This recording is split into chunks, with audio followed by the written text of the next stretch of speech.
Hi friends, Mindy here. Welcome back to part 2 of this Can Mindy Make It challenge video. Today I am going to be doing the inside pages for this journal cover. I created this from Dollar Tree items. If you didn't see the first video, I will link it down below. One of the things that I got while I was at Dollar Tree is this pack of just various papers. I'm not even sure what some of the papers are. There was this really neat like wooden texture paper. So I'm just going to go through here and pull out a few different things that I think might work for some of the inner pages for the signature of this journal. This is a really interesting paper. It's really textured. It almost feels like a handmade paper or a linen paper. I don't know what exactly it is. The texture of it's really great and it's really thick. So I'm going to use some of those. There was one of these teal pages in there. I pulled that out to use as well. I just feel like it'll go really good with the pages. But the bulk of this is going to be these manuscript pages and the little like copy paper pages. So one of the things I like about these is they're nice and wide, so when you fold them, the lines are still facing the same way. You have a good amount of space to write on. And then the pages from this sketch pad are also going to create the bulk of the pages in this journal. So I'm just pulling some of these out, and then I will work on kind of tearing everything down, getting it to size. You can see I have a lot of different sizes of papers that I'm going to be using, which is how I like doing a junk journal like this. So I'm going to take these pages. I really like this wooden grain texture, but the color is just a little bit off, so I end up not using that. But I'm going to take these really textured pages and fold a few of those in half. It's kind of the same paper, but in a couple different colors. So trying to keep everything really neutral. And then a couple of these little skinny pages will work as well. I ended up actually not using those in my signature. I'll use those in another way just because they weren't wide enough to be able to sew in a way that I felt like they would stay secure. So I have these papers from the sketch pad, and I'm starting out by just folding them in half. I think I pulled, I don't know, 5 or 6 of these. And then the same thing with these little manuscript ones, but these, because they're so long, I was able to kind of tri-fold a couple of those so that they would be even like, it'll have a part that folds out and there's even more journaling space that way. So I did 2 of those where I created the tri-folds on them, and then the rest of them I just folded in half. And then I'm going to come in with my ruler and I'm going to tear these down. These pages are just, the white ones especially, are just a little bit too big for the journal cover. So I'm just kind of eyeballing this, and they're all going to be different size. I'm not measuring them or whatever. I'm just tearing down to get the height right, and then I'm going to tear some of the edge off of the right just to make sure that they fit well within the signature. So, and I tore down a couple of the manuscript ones as well. So now I'm just going to kind of put these together in a random order. They don't stay in this order, but this just gives me kind of an idea.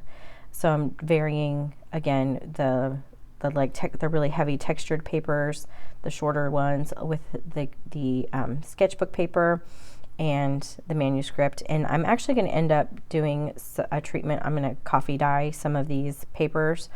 And so right now some of these papers are really, really thin, but whenever you like get a paper wet and then it dries, it has like a different texture to it. I don't know if you've ever done that, but so it will actually make these papers feel a little bit more substantial, a little bit sturdier. So here you can see I was messing with that wooden piece. I just decided to set it off to the side. It just the colors weren't quite what I was looking for. So I have in my little spray bottle here some really strong coffee. Now I did not buy coffee at the Dollar Tree because I just didn't think of it, but you know, you could distress all of these papers with distress inks and spray stains and all those kinds of things, but I like to coffee dye things as well. Ordinarily you would do this in a much different way, kind of like in a pan, and you let them soak, and it's kind of a whole process, but I'm just doing kind of a cheater way this time. So I just have the coffee in a spray bottle, and in keeping with the challenge that everything came from the Dollar Tree, you can get coffee at the Dollar Tree. Instant coffee works great to coffee dye papers, and so just kind of keeping in with the idea of the theme of the challenge, I am using coffee to dye all these papers, and I'm just spraying them. Again, it's in this spray bottle. I'm just going to go through and spraying it, and then kind of at the end I pour out the rest of the paper and just kind of soak up some of the what's left with the papers. It kind of makes a little bit of a mess, but it smells really good.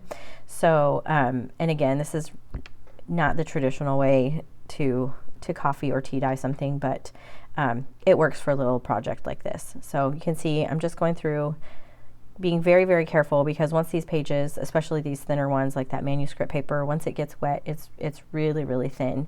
And so you have to be careful not to tear it. And so I just went through, I soaked up all of the coffee, and then I dried it all with my heat tool. You could do that even in an oven or whatever. And then I put everything back into this signature. So this is kind of what it looks like. I love the mottled look on it.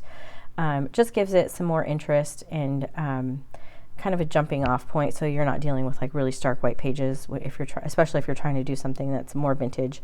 And then I added some of the other little papers back in that were not coffee dyed, just to have a variety.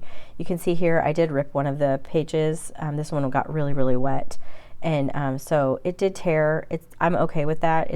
I want this book to look vintage and old, but I can, if it becomes a problem, I can just, you know, cut off that edge or whatever. So now what I need to do is sew this signature into my cover. And I also, at the Dollar Tree, I also bought these flashcards. I thought they would make really good journaling cards, but I didn't realize on one side of them they were kind of like almost laminated. There's like a glossy thing on there, but I'm still going to be able to work with those. But those just make really good like tuck spots or journaling spaces.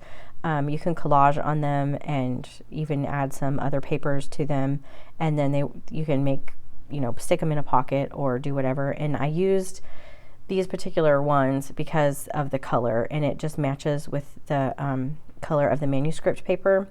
When you use manuscript paper and it gets wet, the lines kind of bleed and fade, which is actually something I really like, that look. And so it's just really interesting, but that's why I chose this specific color of flashcard. There were several colors in the box, but now I am going to sew this in. I'm going to use a 3-hole pamphlet stitch. It's an easy way to create a little journal like this. I'm using the baker's twine that I got from Dollar Tree as well. I'm making it about 3 times the length of the journal, and I just cut that down. And I'm using, I guess this part is a little bit of a cheater part because I'm using a needle that I already had and an awl, but you could certainly, you know, find a pokey tool or something to do this with at the Dollar Tree as well. And I'm just threading my needle here.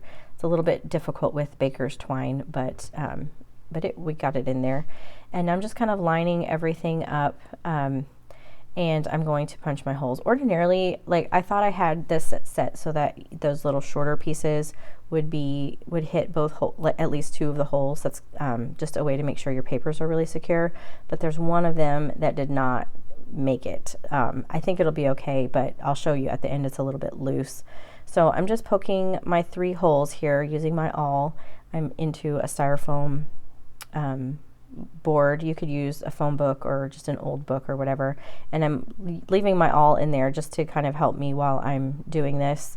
So I started in the middle hole and went to the outside, and now I'm going to go up to the top and go back to the inside of the journal. And I accidentally took that all out a little bit too soon, and so my papers shifted. So now I'm having to kind of add each one of these pages onto my needle kind of individually.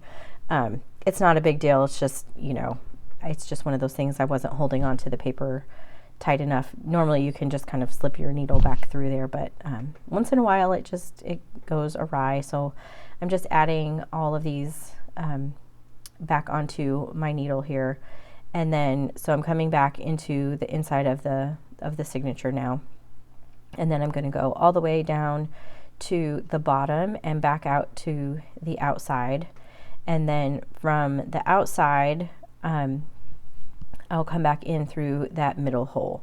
So you can see I tried to space the holes approximately in this equal distant, but I didn't measure it. You could certainly measure it if that was, you know, important to you. And then when you come back through the middle, just be sure not to split your thread. And then you can see I have the tails, one on the left side and one on the right, and then I'm just making sure everything is really tight, and then I'm going to tie a square knot around the thread that runs down the middle, and that's just going to keep everything nice and secure.